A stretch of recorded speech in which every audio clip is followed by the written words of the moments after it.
Hey, everybody. Tamara here, and thank you so much for joining us for Writers Workshop, where we talk about one nonfiction book that we chose to read for the month and give you our thoughts. So today is just me and Skye. Skye, do you want to tell everybody who you are and what you're about while I share this link? Sure. Hello, everyone. My name is Skye. I typically write paranormal romance under the name SD Hegyes, and I'm excited to be here. Tamara invited me along to join her with this basically book club without it being a book club. And I'm super excited because we're reading a book that's actually perfect for me this month, and I feel bad because I finished it up like 10 minutes before the stream was supposed to start. No big deal. And yeah, Yeah, you know what? I finished it up pretty late last night. And by last night, I mean like 5 this morning. So I think that as long as we finish it, it's fine so that we can talk about it intelligently. And then I think with all of these books, I have to go back through them and take my notes and try to figure out actionable plans. But especially this one. hmm Oh my goodness. If y'all haven't read this book, you get your copy. I have the link down in the description. Pick up your copy because this is okay, every single month I'm like, this book is very, very, very helpful. But like this book is very, very, very helpful. this I, one this one is especially helpful for me because I wish I had read it first because I think it was earlier this week. I don't remember what day it was exactly, but what I was doing was planning my own release plan. And having read this book would have been extremely helpful before I started doing that because now I got to go back and like, well, this has got to change. This should probably change. That's not going to work. Oops. you, well, I am like, oh, I'm going to be releasing the first book in my series. And I'm like, this whole writing rapidly and releasing thing could actually work because I guess we'll just jump right in. Oh, and here's what the cover looks like in case y'all are looking for it. And it is fantastic. I wish I had something to bring this so it'd just be like right here and then people could see it. But maybe next time. So one thing that I really liked about it, other than first she gave her credentials, so you didn't wonder, does this person, walk the walk? Do they know what they're talking about? She gave like her preface basically was her talking about being USA Today, like best-selling author, and like just all of her credentials essentially. So then I was like, all right, I feel comfortable because I'm at a point now where I need advice from people who have gone further than me in the process and are closer to where I want to be. And Mm-hmm. from her stats, I'm like, yeah, I want to be where this lady is. This is a good place to shoot for. Can I be her when I grow up, kind of thing? Exactly. And then I she had plenty of humor in there, and I love that because this stuff can be dry. It can definitely be dry, and she was very focused on data, which is fantastic. She was. So this is not a craft book, y'all. This is not telling you how to write. This is telling you how to release and to potentially do it profitably. Mm, nope, I'm not going to be able to. All right, I was trying to see if I could finagle um, my tripod and to put my phone on it with the book here, but no. I was curious what you were doing. Yeah, I was doing a thing and I should have done before the stream started. Welcome to Maybe, my life. maybe next time we can get it to work. Yeah, I'll Well, figure it out. that being said, next time we won't be on Hangouts, so maybe we can get it to work. Uh, I know, I'm sorry, I had to remind you. she cries in agony. Uh, she cries in why YouTube? Why do you betray me so much? So, so let's see. The way she had this book set up, just in case you guys haven't picked it up, is she basically there was a chapter, and each chapter there was a couple links that were on her website that would give supplemental materials, basically. So I thought that was fantastic. I haven't gotten to them yet, but that's the plan for this weekend. And at the end, she asked 3 to 6 or so questions, just kind of a recap. Yep. But then at the end, well, like the last few chapters, and then there was like a ending chapter to wrap it all. Anyway, she did case study job, and that is awesome. That fed to my nerd heart so hard. When I was studying social work, one of my most favorite things was reading the case studies and learning from people's experiences and how things worked. So seeing her experiences in black and white was fantastic. And she was utilizing her experience to teach us essentially these different types of rapid releasing. Yeah, I definitely like that as well. In fact, actually, that was the thing I was focusing on this morning when I was reading it, was the case studies, because of the fact that um, I am not a numbers person. I was really good at math in school, but now that I'm not in school anymore, it's like, what is word? What is math? So seeing it and seeing it written down and how everything worked out for her as far as her sales per book for each launch was really interesting, and especially seeing what she spent on ads when she got to the point where she was doing ads versus what she was making back on each book was interesting as well. That was, I like the fact that initially she didn't do ads. Mm-hmm. Because that's where I'm going to be hitting this. That's where I am hitting this. So it's kind of nice to see that someone is doing very well, is very successful, and started off like being like me, essentially, in one sense, Yeah. because it, a lot of people who are pulling down those big numbers and getting those big payouts, they're putting in a lot of money. Mm-hmm. And that's money that I do not have as a little startup here. I don't have Yeah. the investment. I've noticed that a lot of the people I follow that don't necessarily do rapid release, but that release books and have big time numbers coming in as far as sales go. A lot of the ones I tend to follow did start out that way. They did start out where they're like, okay, just so you guys know, my first year I didn't market anything. I just concentrated on putting the next book out. And with her strategy, the fact that she was doing this with rapid release, and I think it was the first two case studies, which were about a year apart, Mm-hmm. maybe 2 years for each case study, she did not do any kind of marketing with either one of those. Now, granted, she did say that part of that reason was because some of the stuff that exists now as far as marketing goes, like Facebook ads and Amazon ads, it didn't exist back then when she first started publishing. But even when that stuff was around, she mentioned a couple of times that she didn't understand it enough to dabble with it yet. Right. So, and that's exactly where I am at right now. I'm like, I know it exists. I don't understand it enough to dabble with it, even if I had that kind of money to dabble with it.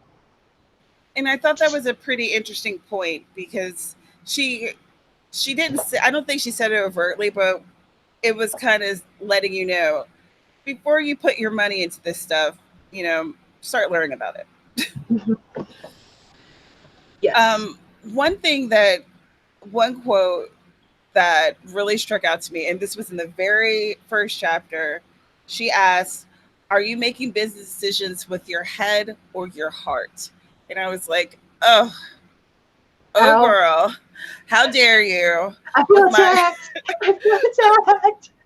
with my taco takeaway thing that I literally decided to do, a few days ago because I'm like, this will be fun. This is not a business decision. This is absolutely hard. Yep. But I think that there's room for both as long as you're still meeting your goals, your smart goals, as she as she was talking about. As long as you're meeting your goals and you're doing what you need to do, I think that you can have a little heart in there too.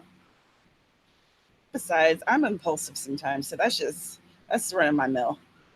I think it's about finding the balance between the two. Uh, it goes. I think this goes back to a different book that we've read in the past, the Right to Market book, and about how you can write to market and still love what you're doing. Um, in her case, she found a bunch of genres and tropes that she really enjoyed writing about, and just worked at rapid releasing within those genres and tropes. And so she was finding that balance, even though she didn't really talk about that balance. She talked more and more from the business side of it and with the head side versus the heart side. But if you look at what she was writing, I even went so far to check out the Amazon pages for the series that she was talking about as she was talking about them in her case studies. And you could see she enjoyed writing what she was talking about. Yeah, and she did mention that, but it was kind of like in passing. Mm-hmm.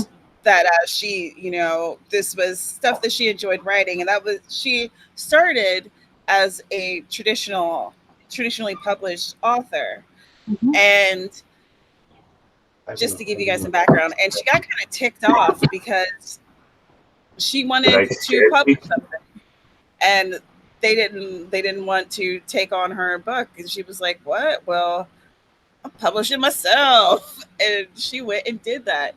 And I love that. I love it. I was like, yes, do what you want. And but part of that was learning, how things work and how this industry works and what this industry was all about. Because Mm-hmm. wasn't it, did she say it was 2007 or 2006? Which one? What year did she say that she initially self-published? I can't remember if it was 2007, 6, or a different number, and I'm just getting confused. Hold on, because Uh, I got that bookmarked. I had a bunch of things that I wanted to. I had a bunch of things in her case studies bookmarked, so I have to go look at my bookmarks. Nope, that's not what I wanted to do. I didn't want to bookmark. How do I look at my bookmarks? Mother, pause bucket. After this was the first time I used the bookmarks, and I can't figure out how it works. Technology was totally against me. My tablet just wouldn't stay on. It kept freezing and crashing. So I had to read on my cell phone, which fortunately this has a decent screen size. But I was so angry. I was Okay, like, so sorry, you were so angry. I cut you off. no, it's fine. Uh, it was September 2015 that she first started self-publishing under the pen name. Right. Liz Isaacson. There we go. I'll get it right eventually. Yeah. But she did publish under her name initially, and then she started a pen name.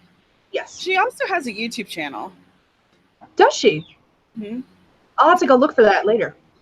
I can't do more than one thing while live, so I can't go look for it right now unless I want my camera to be like, I should look for it. I'll look for it, and I will put it in the comments there. I found it this morning. Okay. I was like, wait, what? I'll Man? have to go look at that. That's cool. Like, why haven't we got Poet this Spice TV? says that first book was 2014. I think her first books under her name, Elena Johnson, were in earlier years, but her first in the pen name was in 2015. At least according to the case study files that we're talking about in the book. I haven't looked her I haven't looked up her name. Oh my God. I haven't looked up Elena Johnson to see when she first started publishing under that name.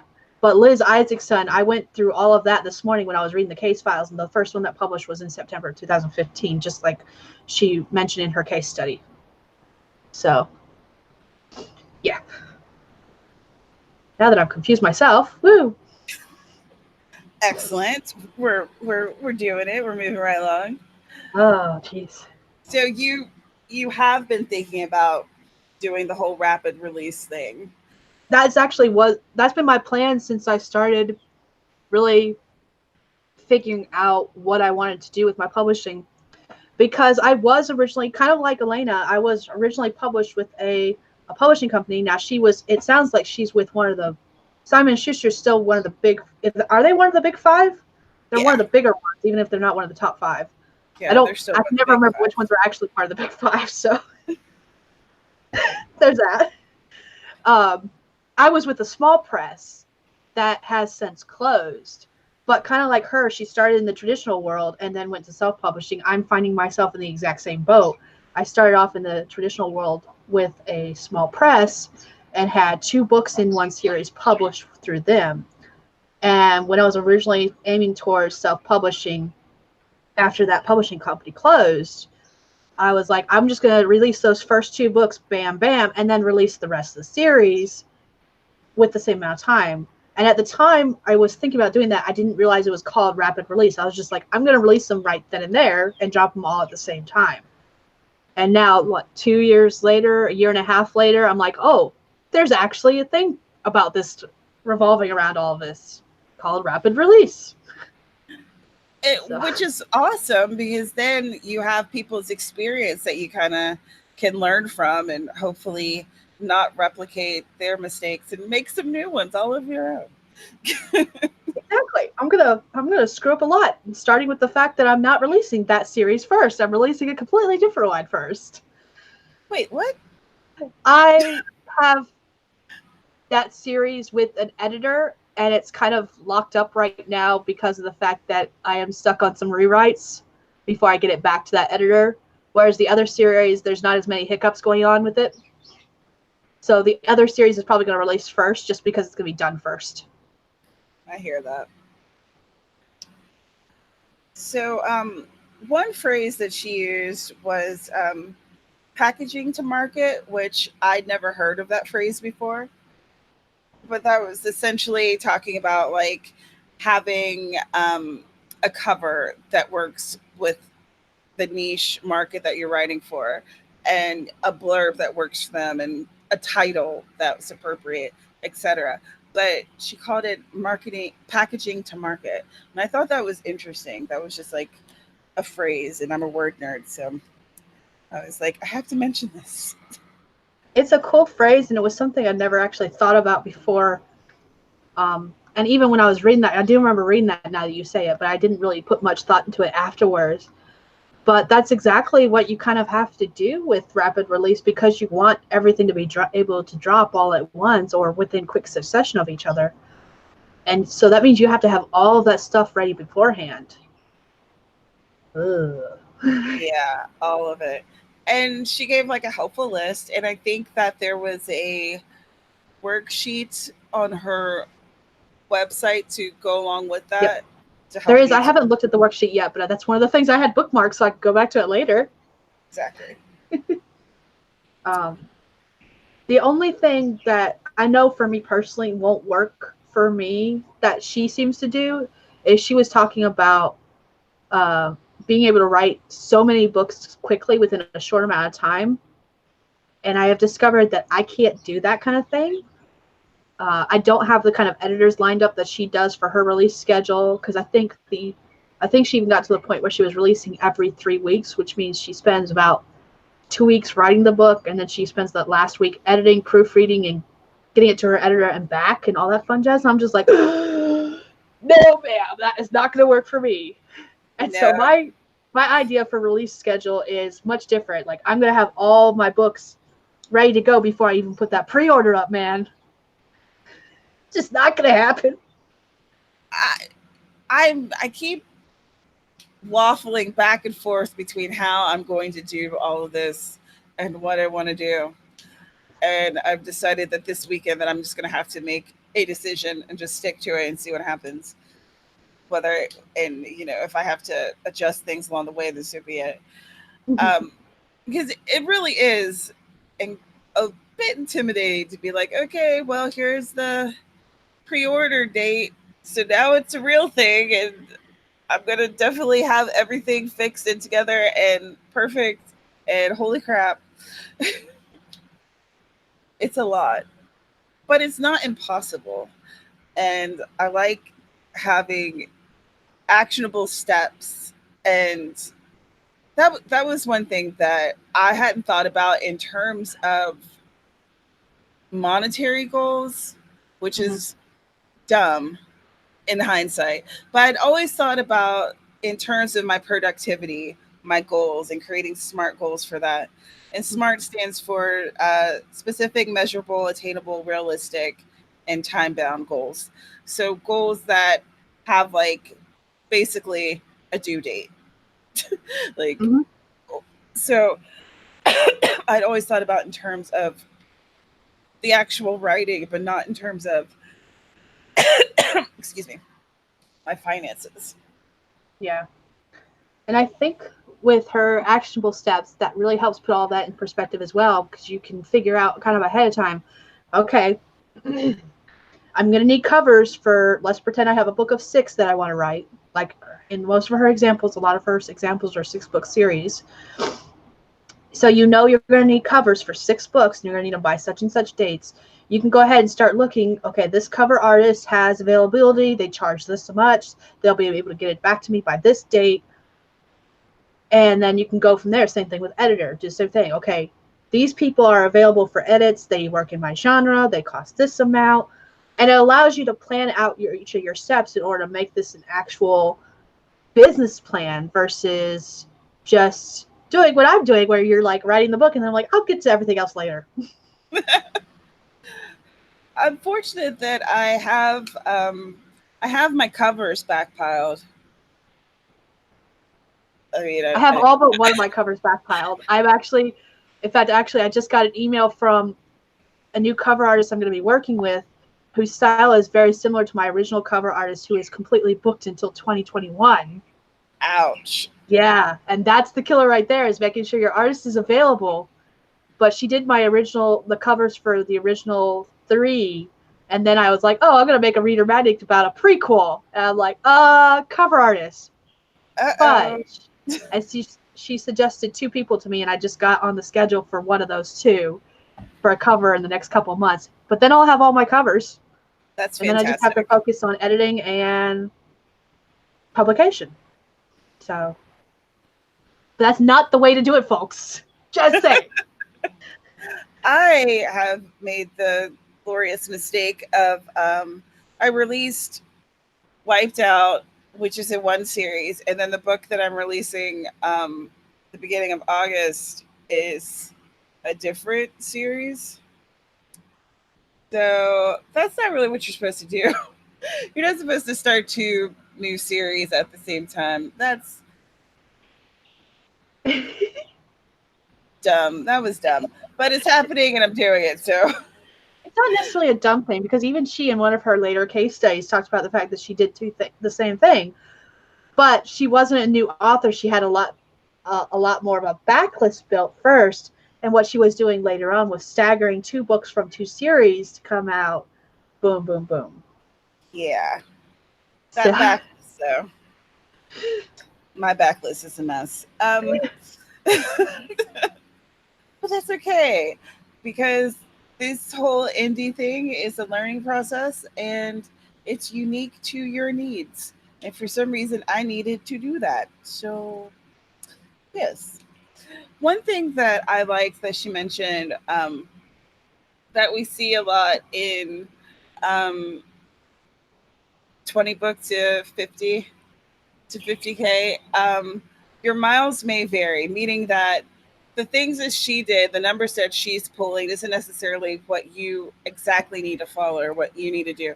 One thing that she mentioned that struck me was when she was initially asking whether or not doing the rapidly released thing would work for you is can you write 5 to 10,000 words a day? And mhm. I think that on one hand, if you're going to be writing and releasing at the same time, then you probably would need to have like a pretty high word count, like 5,000 words a day. That's a lot of words. It is. But I think that if you're someone who's going to be kind of stockpiling those books and then releasing them all at once, that you could probably play around with that and adjust that and make it your own. I mean, I've pretty much been doing that already with my plan. So I'm living proof that can work. It's not necessarily the smartest way to go, but it can work. How many words do you strive to write a day? I don't aim for word counts except on Tuesdays right now, and I think that's going to become even after camp is over, I think that's going to become a weekly thing where I strive for 10K. Whether I hit it or not, it's not going to be as big of a deal, but I think that's what I'm going to ultimately strive for on a Tuesday is 10K. And for those who don't know, I only write Monday through Friday. I try to take Saturdays and Sundays off. I might write if I get up early enough in the morning, I might write on those days, or after the kids are in bed for the night, I might write. But I tend to aim for Saturday and Sunday off and just write Monday through Friday. And then instead of a word count on the other days other than Tuesday, I aim for 4 sprints, 4 15-minute sprints. Now, that being said, that's going to start changing if I go with the plan that I made. I will be aiming for 5K, 3 to 5K a day. Kind of like what she was talking about in her book, if I go with the plan I originally wrote out. But I'm still probably going to change that plan. So I still may go back to just aiming for sprints versus word count. We'll see. I love the flexibility of all this, honestly. It I need that in my life. I need to be able to change plans and adjust things to suit me, whether it's because of family things or because of my health or what have you. Let's see. What was another point that I liked about her? Well, she talked about one thing that I have found has been, I wouldn't say controversial, but it has been kind of a sticking point in the indie community, and that's having free books and giving away books. Mm-hmm. Some people are absolutely against it. They do not have sales at all ever, and some people, that's how they've kind of built their career, is having that free first book in the series or what have you. And I thought it was very interesting that she talked about how at first she was using free books as a way to get people to read her books, and she was in Kindle Unlimited. And then Mm-hmm. as time went on, she realized that that wasn't working for her anymore, and she changed things up. And because I personally feel, as someone who doesn't have a big backlist or a big library of books behind me, and I also don't have a huge readership at this time. Mm-hmm. So one of the things that I can do that is going to cost m- more time than money at this point is to have a free offering of some sort. Do you have a stance on the free book issue? What do you think? I can see it going both ways. Uh, I know for me personally, I'm probably going to be doing the same thing where that you're talking about, having at least something for free. Um, and I'm not even talking about the reader magnet, which usually people get for free anyways. I'm talking about just in general when you go to your books page for sale and be like, oh, this is this price. I can see the benefits of it being free or 99 cents. And then I also see the benefits of it being at full price. I think it depends on how fast if you're going with the release schedule, how fast you're publishing in a way, because you'll have, with it being free, you'll have it more, or 99 cents, you'll have more of an incentive for someone to buy that book to start the series, especially if there's already more books out for them to look at and be like, they'll go straight from the one to the next. And you'll get more money in the long run from that first one being 99 cents or free, and then continue on with the series. That being said, once you have a lot larger book backlist, it might not be as beneficial because you have more books out for them. If they like your first one, they're like, I like this author, I'm going to continue reading basically all of their books. It's almost a waste of money at that point, I think. And then again, it also might depend on the series too. If you only have a 3-book series and you're giving your first one away for free, Yeah, she definitely touted trying to go for 6 books. I'm I think that with my first couple of series, I am going to do some type of 99 cents free thing, and though it might not be all the time, it'll probably be something to like boost sales at some points, you know. In the future where I have a lot of regular sales, that'll be cool.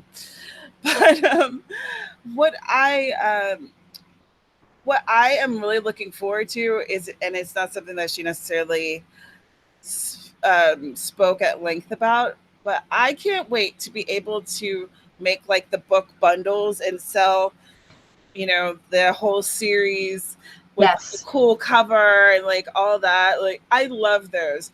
They have always had a special place in my heart.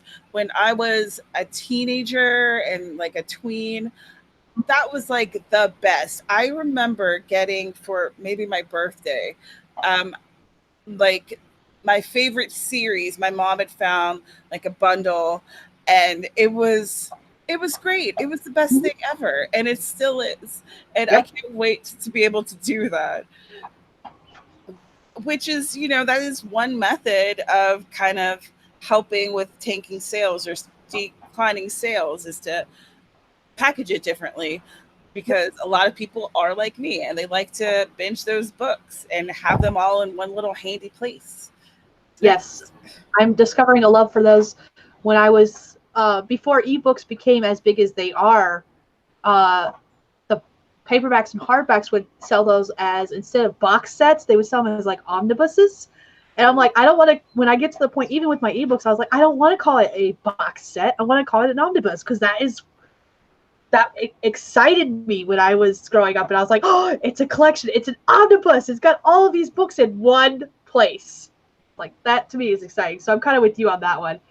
And going back to the price point, where you're talking about free or 99 cents, in that case, if once you put a box set out, I think it would be more advantageous to possibly up your prices of each individual book to make that box set more tantalizing to new readers, if that makes sense. Like, if you buy the box set omnibus collection, whatever you want to call it, they get a cheaper price than if they buy each book individually. That's good marketing. Like, I that's, have, every once in a while, I have a good idea. That might be the only one for the next year or so, but well, that is one to take notes on, because I'm here for it. I like that idea. I literally am gonna scribble it down. make But box set cheaper than every book in the series if they bought them individually. and you know, if you notice on Amazon, they'll tell you that you're saving X amount of money. I'm pretty sure. I feel like I've seen that. I've seen it with a couple, but not always. It depends on how well Amazon seems to recognize that it's part of a series that already is published. Like, how well they connect, if that makes sense. Yeah, Amazon's weird. I don't understand why sometimes people have issues with making sure all of the books are, you know, book one, two, three, etc. in a series. Why that's sometimes an issue, but whatever. That's a future me problem. Future me is going to hate past you in the future. She always does. Um, one thing I thought was interesting was her case studies with going Kindle Unlimited or KU versus going what everyone seems to call wide, where it's with everyone instead of just Amazon. I thought it was real interesting to see her numbers with how she did that. And what I would have loved to see more is to see how it compared to her other series with the same number of books, which she didn't do. But I still think it was kind of cool that she was able to sit and say, this is how much money these books were making me in various platforms. And then when I put it in KU, I doubled that amount in a shorter amount of time. So that is true. But what's interesting is that I think that one of those studies was from like 2017, Mhm. and then there was from 2018. But even this year, KU has changed its algorithm, and a lot of people who were making buku bucks, so to speak, as my dad would have said, they were making like buku dollars and doing very well. They That algorithm change kind of hit their accounts uh, in a really bad way. So I'm still personally going to be doing KU, but I'm going to do it as a way to kind of build up a readership, get my Mhm. name out there a bit more, and then go from there. Because, like, for instance, with BookBub, they tend to not give BookBub ads to Kindle Unlimited books. Yes. So there is some restrictions there, and of course the whole restriction of only being able to publish with Kindle Unlimited as opposed to going wide and being able to put the book everywhere. That's a big restriction. It is And kind of a big restriction, just a little bit. yeah, and it does make me nervous, so I don't think I want to do that forever. Yeah, I think my plan is similar. I'm going to start out in KU just like you are, and I think because KU goes in blocks of like 3 months, and I think what I would like to do since I'm getting to that point where I'm going to have more than one series basically ready to go all at the same time, I will put the first series in KU for like 2 quarters, so 6 months. And then when that next series is ready to publish, I'll put it in KU as well. And about the same time it's coming out in KU, I'll put the other one wide and start comparing them to each other to see what they're doing as far as how much they're making, or how much they, or like with the first series, how much it made when it was in KU versus wide. And go from there, because I like you, I don't like the idea of all my eggs in one basket, because anything can happen. And what if Amazon crashes and burns? Yeah, or they decide that the doing Kindle Unlimited for whatever reason isn't as profitable as it used to be, or they change the algorithm and then it hits your account. Like, there's so many variables that you don't have any control over, and you have to you just have to try to mitigate your potential loss, I think. Mm-hmm. um, and I have to say, I'm very excited to hear about your case study. uh, uh, I'll make sure I take good notes. This is going to be interesting. For It someone will who's be. not good with numbers, this is going to be very interesting.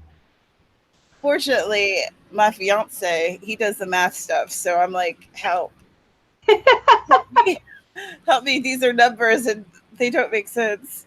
Me and my husband, I am the math person, but that doesn't mean I understand it either any better than he does. He's Oof. taking a look at some of the numbers that people post about, and he's like, "What is this gibberish?" And I'm like, "Well, this is this, and I'm not quite I certain what this think is, but I find out soon enough." I'm gonna wait to see if someone asks the question. Wait until someone else raises their hand in the class. Exactly. Oh, one thing that she talked about. What was it? A tiered release strategy. Do you remember that? Where I she do was remember talking. it, but I don't remember enough about it. I do, because I was struck by it. Because I was like, yes, now this makes sense. So essentially, she has kind of like three tiers, and so when she's thinking about each book release, not all books get the same attention. So she doesn't hit every book release like at 100%, throwing all the ads and doing all the things to each and every book, because it's just not sustainable.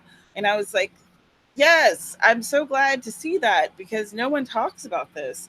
So she'll decide which books are getting like the maximum exposure that she can give them, and then they'll get kind of a middle tier amount of exposure, and then that just kind of be released quietly into the newsletter and such, and off into the distance, and see how it works. Yeah. And I really like that, because I in my head I was imagining these people with each and every book, and they're releasing like a book a month, or two books a month, or my lord, sometimes three, and all of them getting all the same amount of like attention and money thrown at ads and like all of this stuff. I'm just like, how do you do that and still, I don't know, function as a part of your family and in society? Because Mhm. personally, that sounds like an anxiety filled hell. Like I would be so It does. all the time. So I like that she talked a lot about balance, but it wasn't overtly, but it was what it came down to, having some type of balance and figuring out what will work best for you. And again, if you guys haven't read it, the link's in the description. I think that even if you're not necessarily wanting to write and release rapidly, I think that this is a good one. This is, It is. Yes. If you'll nothing learn else, a it lot helps you from it. build your strategy. Even if you're not going to do a rapid release strategy, it will help you start thinking about what you need to put in place for whatever strategy you're planning on doing for your releases. Yeah. This was a good one. This was a smart pick for us. Yes, Yay. it was. Yay. All the packs on the back. Well, I don't want us to go too deeply into the book. I feel like we've covered a lot of bases, but I still want there to be stuff for y'all to discover when you read it, because I really, really, truly think that this book is it's a staple. It's going to be a staple in my writer's library, so to speak. So maybe we should wrap it up. I'm sorry Okay. that this is a little shorter than usual, everybody, but again, and there's less of us, so Just less of but us talking about it. Yeah, Alina is she's recovering from surgery. CJ is on vacation, and Amber's dealing with life stuff. So is Skye and me. And thank you for being here with me. I really appreciate it, because I made it these to are one. I keep missing them. I'm like, I went back and calculated how many I've actually been to versus how many I missed. I'm like, oh, I've missed more than I've been to. Oh, geez. well, the year's still young. I think kind of at a halfway point. But you come in the clutch when everyone else can't do it. You're like, I'm here. And I'm like, thank you. Because this is not the kind of stuff that's enjoyable to talk about on my own. It's not just me blathering about, my writing style or whatever. I think it's also good, if nothing else, for like comparison to see what you're doing versus what I plan on doing. And my plan's going to change, just so you know, based on what I read in this book. Like I said, I made my plan a couple of days ago, and based on what I read this morning, it's already going to change. I'm going to do a couple of things different. So it'll be interesting to see. This is one of those things where I would like to come back possibly in a few months to a year and see how this has affected our publishing schedule and what kind of results we've seen from our own case studies.